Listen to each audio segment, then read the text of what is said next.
Robert had been walking the same hallways for 12 long years. Every night at exactly 9 p.m., he would punch his time card, grab his flashlight, and begin his rounds through the Grand Symphony Hall. The job wasn't glamorous, but it paid the bills and gave him something most people took for granted: complete silence. During the day, this place buzzed with activity. Musicians rushed through corridors carrying their instruments. Conductors shouted instructions from the stage. Phone calls echoed from office spaces upstairs. But at night, when Robert arrived, it transformed into something entirely different. The building became his kingdom of quiet. He knew every creaky floorboard by heart. The third step on the main staircase always groaned under his weight. The old heating system made strange clicking sounds that used to startle him, but now felt like an old friend saying hello. Door number 7 in the musician's practice wing didn't close properly unless you lifted it slightly while turning the handle. Robert had developed his routine over the years. First, he'd check all the main entrances to make sure they were properly locked. Then he'd walk through the administrative offices, making sure no one had left any windows open or forgotten to turn off their computers. After that came his favorite part, walking through the main concert hall itself. The hall was magnificent, even in darkness. Red velvet seats stretched out in perfect rows, all facing the stage where a massive grand piano sat like a sleeping giant. During evening performances, Robert would sometimes peek through the back doors during his rounds, watching well-dressed people fill those seats. He'd see them lean forward during quiet passages, their faces lit with wonder. He'd watch them applaud enthusiastically after particularly impressive solos, but Robert never told anyone about his own connection to music. How could he? Who would believe that a night watchman had once been considered gifted? His story began 40 years earlier in a small house on the wrong side of town. His grandmother, Dorothy, had been the pianist at 3 different churches in their neighborhood. She was a tiny woman with hands that seemed too delicate for anything except coaxing beautiful sounds from piano keys. Their house was cramped, but somehow Dorothy had managed to fit an old upright piano into their living room. That piano had been Robert's first teacher and his closest companion. While other kids played video games or rode bicycles, Robert sat on that squeaky piano bench learning scales and simple melodies. His grandmother never pushed him to practice, but somehow he always found himself drawn to those keys. Dorothy had a special way of teaching. She never made Robert feel bad when he hit wrong notes. Instead, she'd say things like, "That's an interesting choice. Now let's try it this way." She taught him that music wasn't about being perfect. It was about feeling something and sharing that feeling with others. By the time Robert turned 15, he could play pieces that made grown-ups stop their conversations and listen. Church members would request their favorite hymns, knowing he could play them by ear after hearing them just once. His grandmother would beam with pride, telling anyone who'd listen about her grandson's gift. But life has a way of changing everything in an instant. Dorothy passed away suddenly during Robert's junior year of high school. Heart attack, the doctor said. One day she was teaching him a new piece, and the next day she was gone. The house felt impossible to live in after that. Every time Robert looked at the piano, all he could think about was her absence. His parents, who had never really understood his musical interests anyway, decided to sell the piano along with most of Dorothy's belongings. They said they needed the space, needed to move forward. Robert didn't fight them on it. At 17, he felt too overwhelmed by grief to argue about anything. He stopped playing music completely. Friends invited him to join the school band, but he always found excuses. Teachers suggested he audition for the jazz ensemble, but he shook his head and changed the subject. Music reminded him too much of loss, too much of everything he'd never have again. After high school, Robert drifted through various jobs. He worked at a grocery store for a while, then tried his hand at construction. Nothing seemed to stick until he saw the job posting for a night watchman at the Symphony Hall. Something about the idea of working around music, even if he wasn't playing it, appealed to him. The first few months were difficult. Being surrounded by instruments and hearing distant practice sessions reminded him of Dorothy and everything he'd left behind. But gradually the pain softened into something more like nostalgia. He began to appreciate the building's musical atmosphere without feeling overwhelmed by it. Robert developed relationships with some of the daytime staff. There was Janet, the box office manager, who always asked about his weekend plans. There was old Pete, the maintenance supervisor, who shared stories about famous musicians who had performed on their stage. And there was Ms. Chen, the head of the music education program, who always smiled warmly when their shifts overlapped. They knew Robert as reliable, quiet, and completely dedicated to his job. In 12 years, he'd never called in sick. He'd never been late. He'd never caused any drama or complained about working conditions. What they didn't know was that Robert had been slowly falling back in love with music during those long, quiet nights. It started small. He'd find himself humming along to pieces he'd overhear during evening rehearsals. He'd linger a bit longer outside practice room doors, listening to musicians work through difficult passages. He'd even bought himself a small radio to keep him company during his rounds, always tuned to the classical station. But Robert kept all of this to himself. He'd learned long ago that it was easier to be seen as simple and uncomplicated. People didn't ask difficult questions when they thought they already understood who you were. And Robert had spent so many years being just the quiet night watchman that he wasn't sure he remembered how to be anything else. Every night, as he finished his final round and sat down at his small security desk to fill out his incident report, Robert would glance toward the main hall one last time. That grand piano on the stage seemed to glow under the emergency lighting, beautiful and untouchable. Sometimes he wondered what it would feel like to play again. Sometimes he imagined walking out onto that stage and lifting the piano's lid. But those thoughts felt dangerous, like opening a door he'd spent years keeping closed.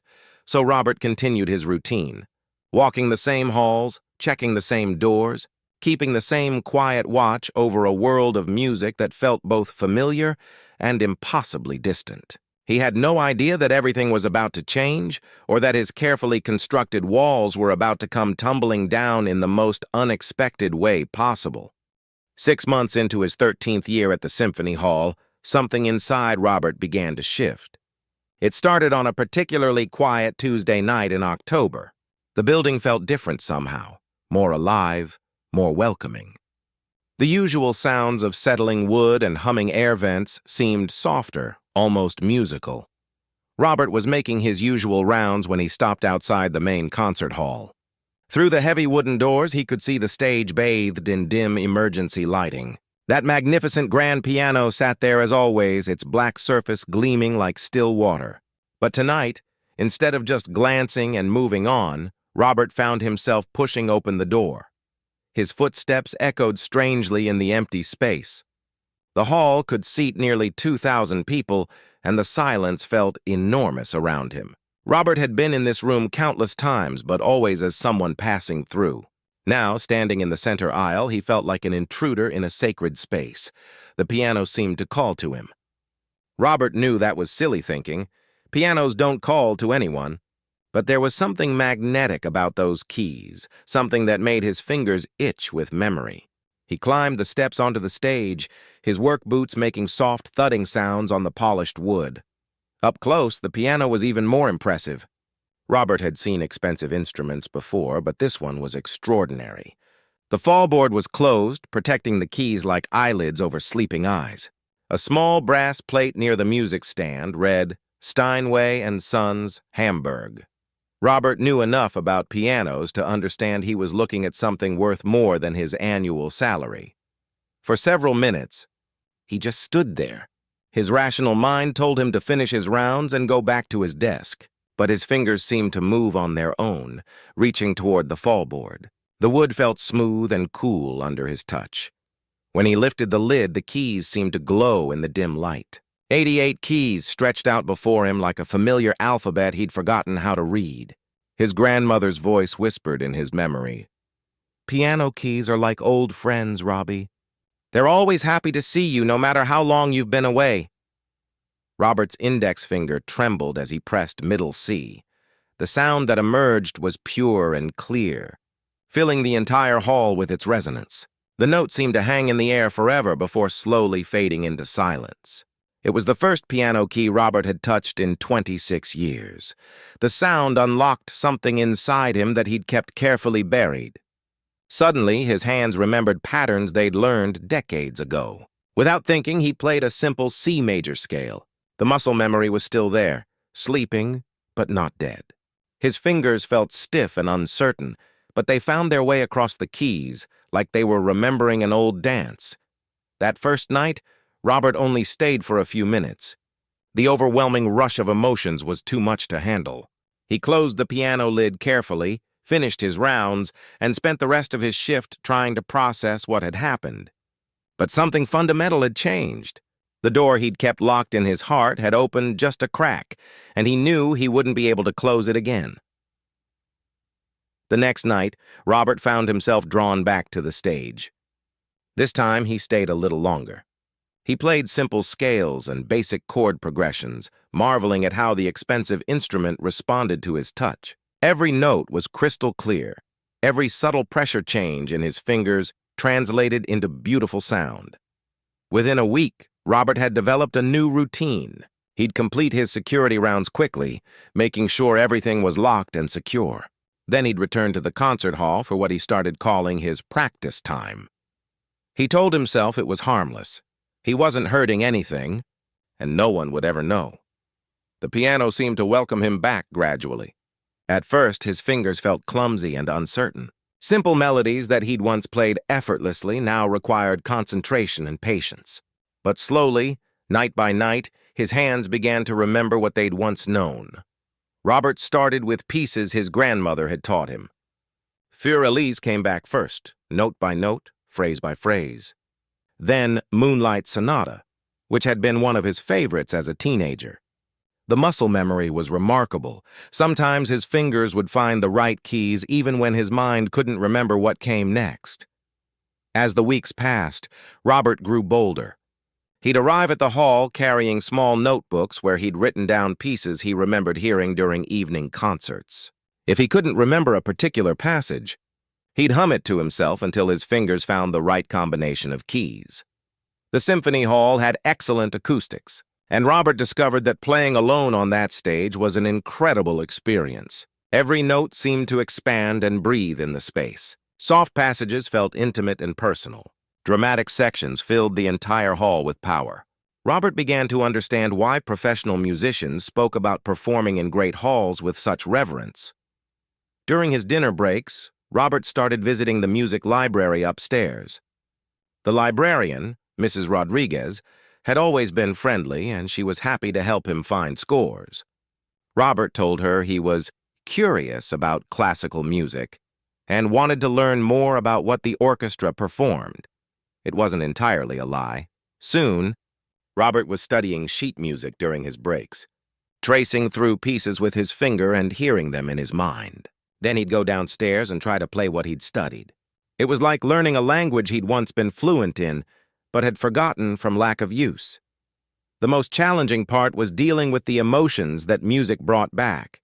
Every piece reminded him of his grandmother, of the life he might have lived if grief hadn't derailed his musical path. Some nights, he'd find tears running down his cheeks as he played. Other nights, he felt angry at himself for wasting so many years. But gradually, the pain began to mix with something else. Joy. Robert discovered that his love for music hadn't died. It had just been waiting. Every night brought new discoveries. His technique was rusty, but his musical instincts were still sharp. He could hear when something sounded wrong and keep working until he found the right way to play it. Robert became particularly fascinated by the pieces he'd heard the orchestra rehearse during his evening rounds. Chopin nocturnes, Beethoven sonatas, even some of the more accessible passages from piano concertos. He'd study the scores in the library, then spend his break time trying to master the difficult sections. His fingers started to regain their strength and flexibility. The calluses that had softened over the years began to return. Robert found himself flexing his hands during the day, keeping them limber for his nighttime practice sessions. What amazed Robert most was how much he'd retained without realizing it. Years of listening to classical radio and overhearing orchestra rehearsals had given him a vast repertoire of pieces stored in his memory. Now that he was playing again, those melodies came flooding back with startling clarity. After 2 months of secret practice, Robert realized something profound had changed in his life. The job that had once been just a way to pay bills had become something much more meaningful. He wasn't just guarding a building anymore. He was protecting a space where music lived and breathed. And late at night, when the rest of the world was sleeping, he was adding his own voice to that musical conversation. Robert had no idea that someone would soon discover his secret, or that his quiet midnight practice sessions were about to change his life in ways he never could have imagined. Dr. Catherine Walsh had been the principal conductor of the Grand Symphony Orchestra for 8 years. She was known for her incredible memory, her demanding rehearsal style, and her habit of working late into the night. On this particular Tuesday evening in December, she had stayed after rehearsal to work on a particularly challenging section of Rachmaninoff's Piano Concerto No. 2. The orchestra had been struggling with the timing in the second movement, and Catherine wanted to study the score one more time before tomorrow's rehearsal. She had spread the music across her office desk, making notes with a red pen and humming the difficult passages under her breath. By the time she looked up at the clock, it was nearly 11 p.m. Catherine gathered her things and headed toward the main exit. She was exhausted and looking forward to getting home to her small apartment and a cup of hot tea. But as she walked down the corridor toward the lobby, she heard something that made her stop dead in her tracks. Someone was playing piano. Not just any piano. Someone was playing their concert grand, the same Steinway that had graced their stage for over 30 years. But that wasn't what shocked her most. What stopped Catherine cold was the piece being played. Rachmaninoff's Piano Concerto No. 2, the exact same piece she'd been studying upstairs. Catherine's first thought was that one of her pianists had returned to practice. But something didn't sound quite right. The playing was technically excellent, but there was something different about the interpretation. It was rawer somehow, more emotional than the polished performance style she was used to hearing from her professional musicians. She moved quietly toward the concert hall, her soft-soled shoes making no sound on the carpeted hallway. The main doors were slightly open, and Catherine could see a sliver of the stage through the gap. The emergency lights cast long shadows across the empty seats, but the stage was clearly visible. What she saw made her question whether she was dreaming. Robert, the quiet night watchman who had worked at the hall for over a decade, was sitting at their precious Steinway. His security uniform looked out of place against the elegant black piano, but his posture was perfect.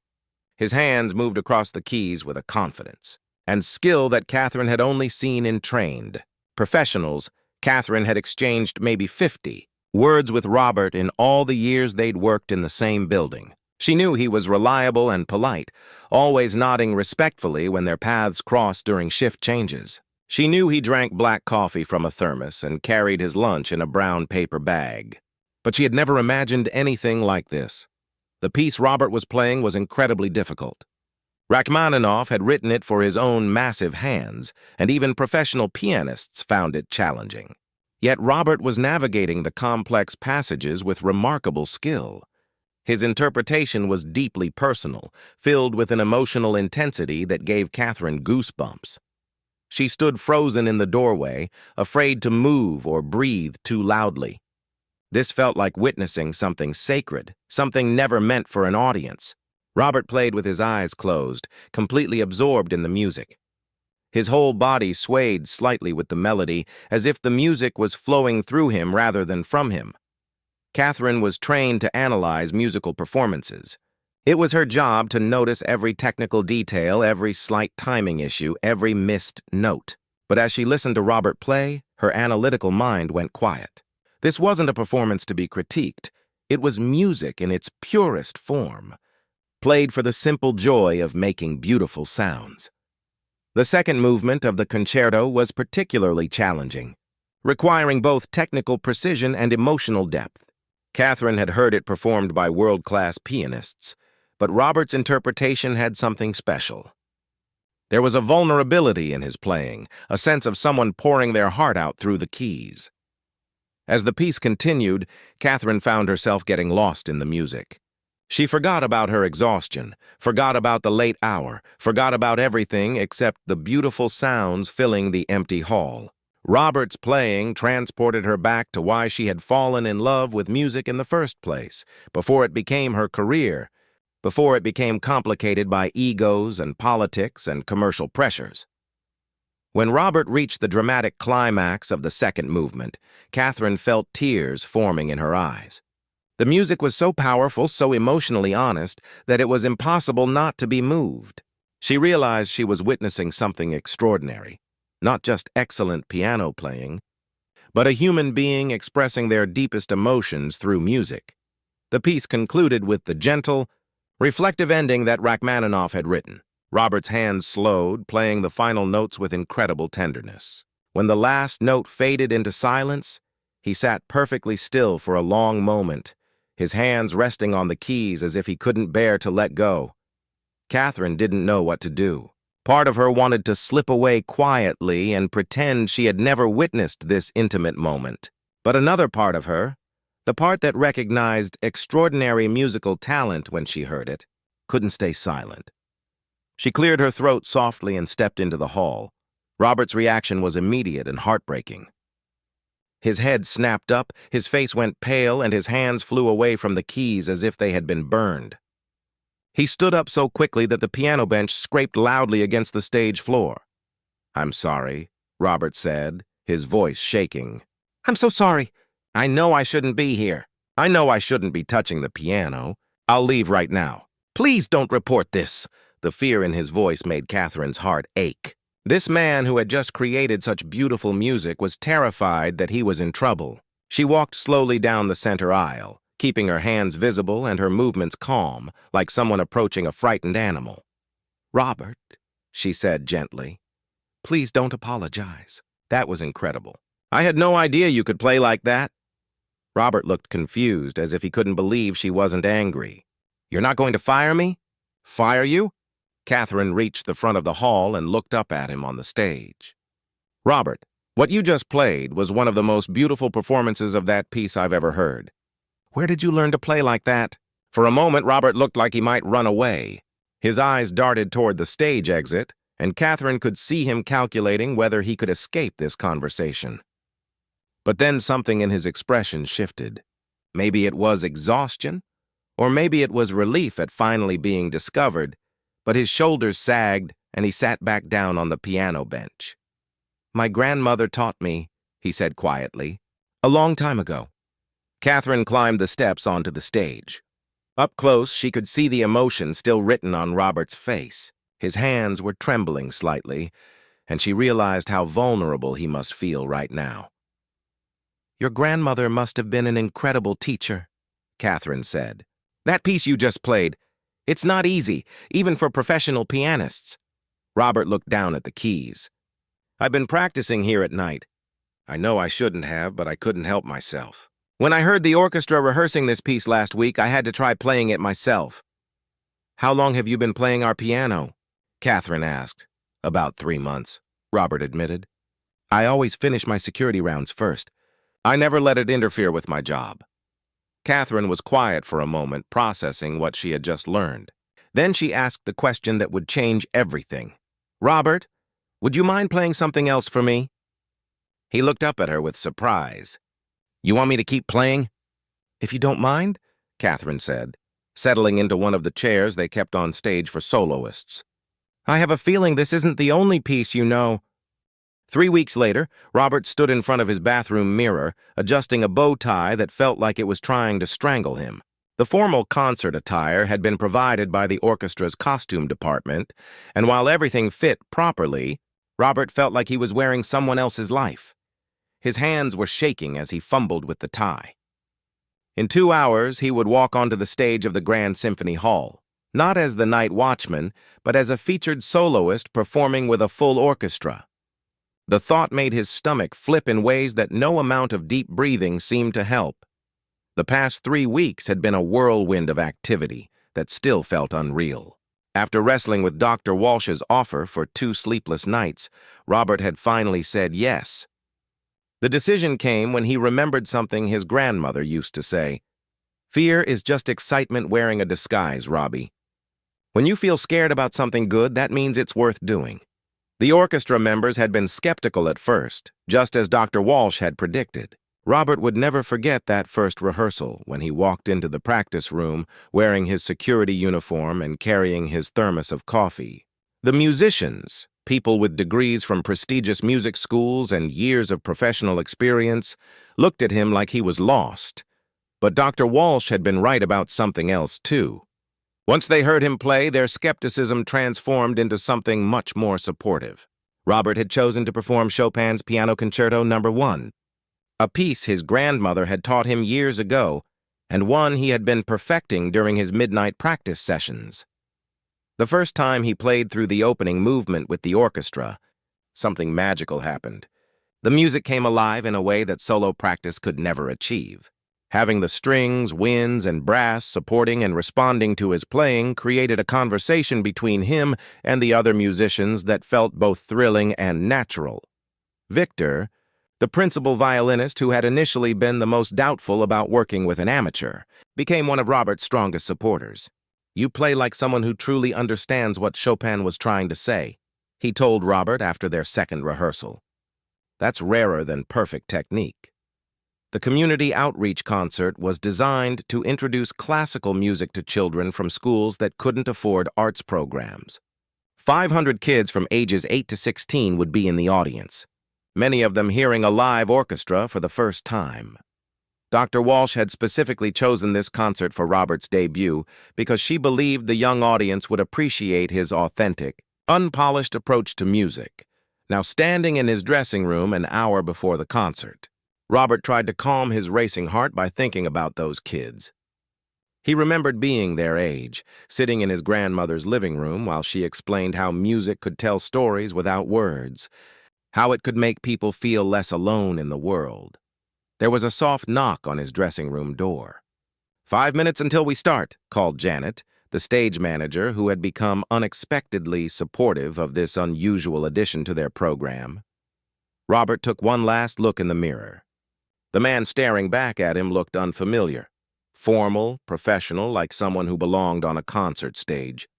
But his eyes were the same eyes that had watched his grandmother play hymns on Sunday mornings, the same eyes that had dreamed of sharing music with the world before grief had convinced him to give up. Walking toward the stage, Robert passed other orchestra members who smiled and nodded encouragingly. These people had become something he hadn't expected. Colleagues, even friends. They had embraced his unusual story and welcomed him into their musical family with a generosity that still amazed him. Dr. Walsh met him in the wings. She looked elegant in her formal conducting attire, but her expression was warm and reassuring. "How are you feeling?" she asked. "Terrified," Robert admitted, "but also excited." "Is that normal?" "Perfectly normal," she laughed. "I still get nervous before big concerts, and I've been doing this for 20 years. The nervousness means you care about doing well." Through a gap in the curtains, Robert could see the audience filing into their seats. Hundreds of young faces, chattering excitedly, looking around at the grand hall with wide eyes. Teachers and chaperones tried to keep them organized. But there was an energy in the air that felt infectious rather than chaotic. "Remember," Dr. Walsh said, "you're not just playing for them. You're showing them that music belongs to everyone, that someone doesn't need to come from privilege or have expensive training to create beauty. Your story is going to inspire some of those kids more than perfect technique ever could." The house lights dimmed, and Dr. Walsh walked onto the stage to enthusiastic applause from the young audience. Robert watched from the wings as she introduced the evening's program, explaining in simple terms what the orchestra would be performing and why classical music was still relevant and exciting. Then came the moment Robert had been both dreading and anticipating. "Tonight, we have a very special guest soloist joining us. Robert Thompson has worked at this concert hall for 13 years, but not as a musician. He's been our night watchman, keeping our building safe and secure." What many people didn't know is that Robert has been secretly practicing piano during his shifts, teaching himself the pieces you've heard our orchestra perform. "When I discovered his incredible talent, I knew we had to share it with you." Robert is going to show you that music can come from anywhere. That talent doesn't care about your job title or where you went to school." The audience applauded politely, but Robert could sense their curiosity and uncertainty. A security guard playing with a professional orchestra? It probably sounded as crazy to them as it still sometimes did to him. Robert walked onto the stage, and the applause grew warmer. He could see individual faces in the audience now, a girl in the third row leaning forward with interest, a boy near the back whispering something to his friend, teachers smiling encouragingly from the side sections. He sat down at the piano bench and adjusted his position. The same Steinway that had welcomed him during those lonely midnight practice sessions now felt like an old friend offering support. Robert placed his hands on the keys and looked up at Dr. Walsh, who was ready with her baton. She gave him a small nod, and Robert began to play. The opening notes of Chopin's Piano Concerto No. 1 filled the hall with their gentle, romantic melody. Robert had played this piece hundreds of times during his secret practice sessions, but performing it with the orchestra behind him was completely different. When the strings entered, supporting and enhancing his melody, Robert felt like he was part of something much larger than himself. As the first movement developed, Robert lost himself in the music the way he always did. The audience, the formal close, the pressure, it all faded away until there was nothing but the conversation between piano and orchestra, the story that Chopin had written more than a century ago, but that felt fresh and immediate in this moment. Halfway through the piece, Robert noticed something wonderful happening in the audience. The restless energy that had filled the hall when the kids first arrived had settled into something deeper.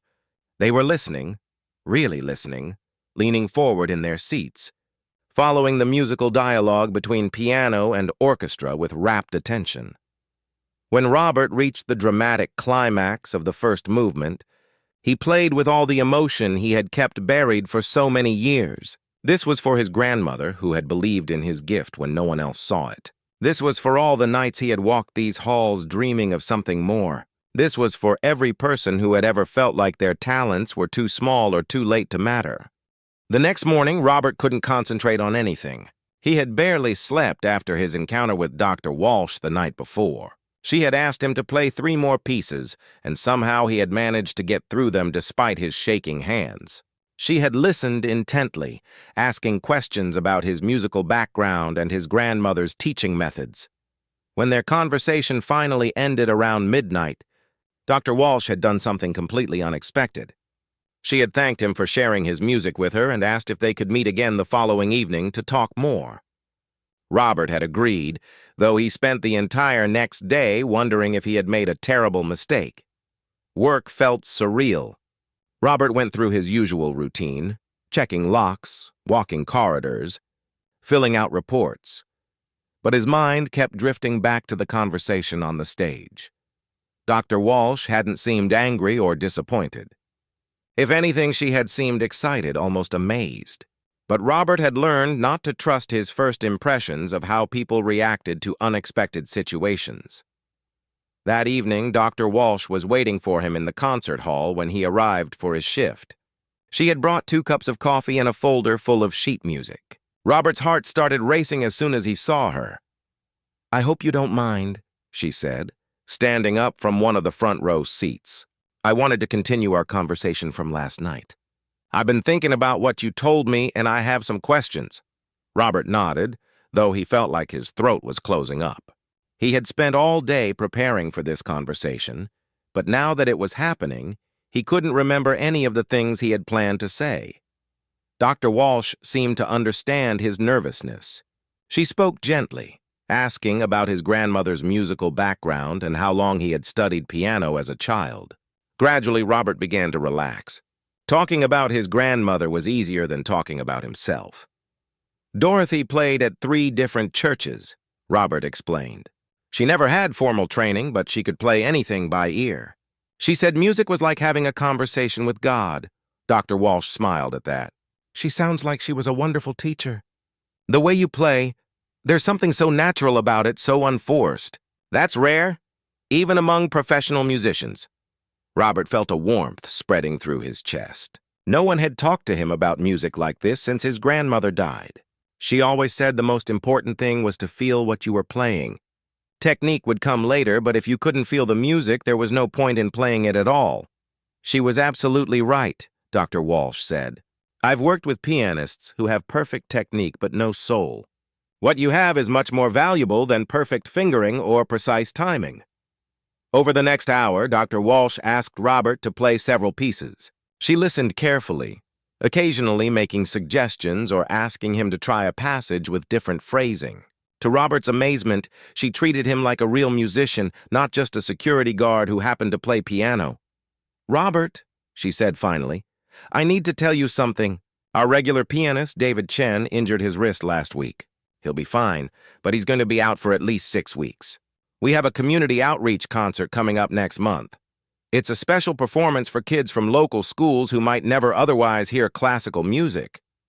Robert nodded, wondering where this conversation was going. "The thing is," Dr. Walsh continued, "this concert is really important to us. It's not about perfect technical performance. It's about sharing the joy of music with young people. And after hearing you play last night, I think you might be exactly what we need for this concert." Robert stared at her. "What do you mean?" "I mean, I'd like you to consider performing with us. Just one piece, probably something accessible but beautiful. Something that would show those kids that music isn't just for people in fancy clothes who went to expensive schools." The words hit Robert like a physical blow. Perform with the orchestra? On that stage? In front of an audience?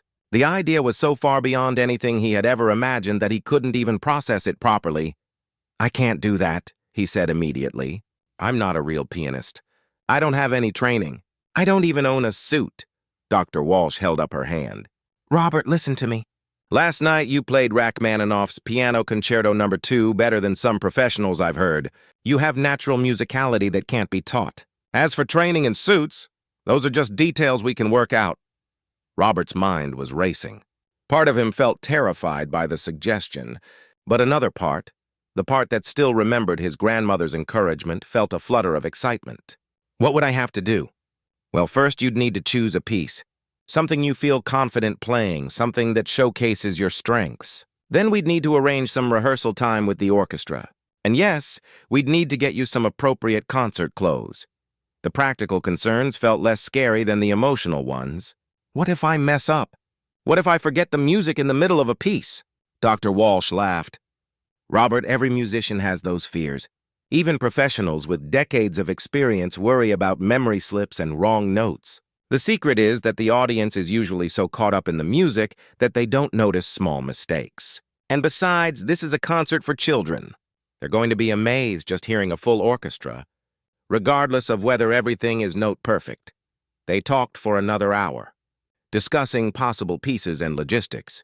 Dr. Walsh suggested they start with something Robert already knew well, rather than learning something completely new. She also explained that the orchestra members would need time to get used to working with an unfamiliar soloist. "I'll need to talk to the other musicians," she said. "Some of them might be skeptical at first. They're used to working with conservatory-trained soloists. But once they hear you play, I think they'll understand why I'm excited about this." As their conversation wound down, Robert felt like he was standing at the edge of a cliff. Everything in his life had been predictable and safe for so many years. His job, his routines, his quiet existence, it had all been comfortable in its simplicity. Now Dr. Walsh was offering him a chance to step into a completely different world. "I need some time to think about this," Robert said finally. "Of course," Dr. Walsh replied. "Take all the time you need. But Robert, I want you to know this isn't charity. I'm not asking you to perform because I feel sorry for you or because we're desperate. I'm asking because I believe you have something special to offer. Music isn't just about technical perfection. It's about connecting with people, sharing emotions, creating moments of beauty. You did all of those things last night when you played for me." After she left, Robert sat alone on the stage for a long time. The empty concert hall stretched out before him, all those seats waiting to be filled. He tried to imagine what it would feel like to sit at this piano with an audience watching, with the orchestra behind him, with all those expectations focused on his performance. The thought was terrifying. But it was also, Robert had to admit, incredibly appealing. For the first time in decades, he felt like someone saw his potential, believed in his abilities, wanted to give him a chance to be more than just a quiet man with a steady job. He thought about his grandmother, about how proud she had been of his playing. She had always believed he was meant for something bigger than their small house and their old upright piano. Maybe, just maybe, she had been right. Robert closed the piano lid carefully and headed back to finish his rounds. But as he walked through the empty corridors, he found himself humming. And for the first time since Dr. Walsh had made her incredible offer, he started to think that maybe, just maybe, he was brave enough to say yes. The piece concluded with the gentle, hopeful melody that had opened it. As the final notes faded into silence, the hall was completely quiet for a moment that seemed to stretch forever. Then the applause erupted.